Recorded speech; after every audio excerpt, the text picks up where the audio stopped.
All right, guys. Connor Ferguson with Always Race Day here with Josh Gerlach.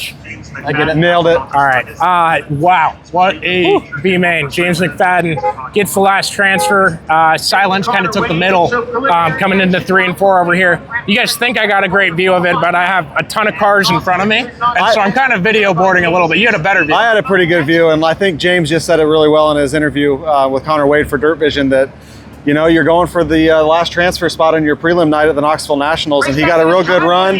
Cy was trying his best to block it. They kind of met in the middle, and unfortunately, Cy took a hell of a hit. It was really good to see him pop out of that okay. Yeah, so Cy Lynch goes into turns 3 and 4 in the final transfer spot and ends the night having to fix a race car and then come back here on Friday and compete with 70 others approximately for 4 spots left in the Nationals when all is said and locked in after Thursday night. So tough break. Everyone here is, anyone that missed was so close, and all of them will end in heartbreak. That didn't get it will end in heartbreak and go to Friday night.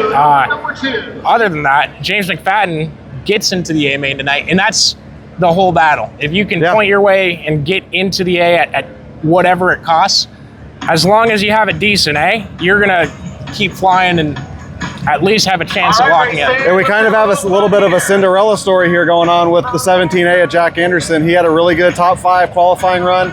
He was right there with Corey Day. It looked like he may try to throw a move on him there late in the B main, but held on to finish 3rd. If he can move forward, you know, he could be very close to locking in for Saturday night. What I say about him, he's got the best car here in Dirty Air by far. I've been talking to him that he's been, you know, kind of prepared for this, starting deep in the features. It's not what you want to see on a weekly event here, but, you know, it could pay dividends here later tonight. Absolutely. Ryan Timms starting 8th in this one, so it's lined up by her qualifying time, then it's inverted by 8, at least for the top 8, and then 9 through 20 is the same. Lined up by points. That's a qualifying time. Same difference, right?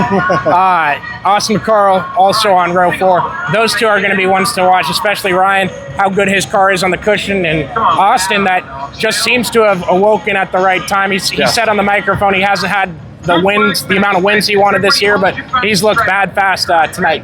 Yeah, you know, coming off of a win on his 360 Nationals prelim night, also had a good run there. He's definitely one to watch, and honestly, look at we got a PA Posse guy on the front row on the pole with Lucas Wolf and Chris Wyndham starting 3rd. Yeah, at least Lucas has a cool paint scheme. It's better than the other Posse guys. At least I love that old Milwaukee scheme and whatever. It used to be the PBR car, and I just love that it's a beer sponsor every time, to be honest with you. He's on the front. Is it Justin Peck on the front row with him? Justin Peck on the front row. We got Garrett Williamson. He's had a hell of a night. Man. Spun out in his heat race just after the yellow came out for, I think, the start.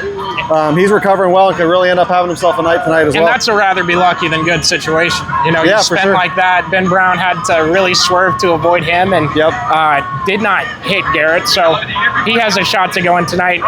Emerson Axum starting in 6th. That car won their prelim night last year with Gio Selzy driving it, so another one to look out for. And honestly, I think in the first 4 rows, that's probably where your winner's coming from tonight. There's a ton of storylines. There's only 2 guys in the 80s in points going into the A main. Everything is wide open right now, and whoever locks in from tonight is, you guys at home probably have a better guess than we do. So it'll all be happening. It's going to be a great night. Yeah, we're set up for a really good feature. Yeah, absolutely. Stay tuned. We'll have a ton of cool stuff coming after the race, and can't wait to see it. This crowd is amazing. Every year here it continues to fill in more and more earlier and earlier in the week. So get your tickets to Friday if you haven't already. I want to see that thing sell out. Thanks for following along. We'll see you guys after the race.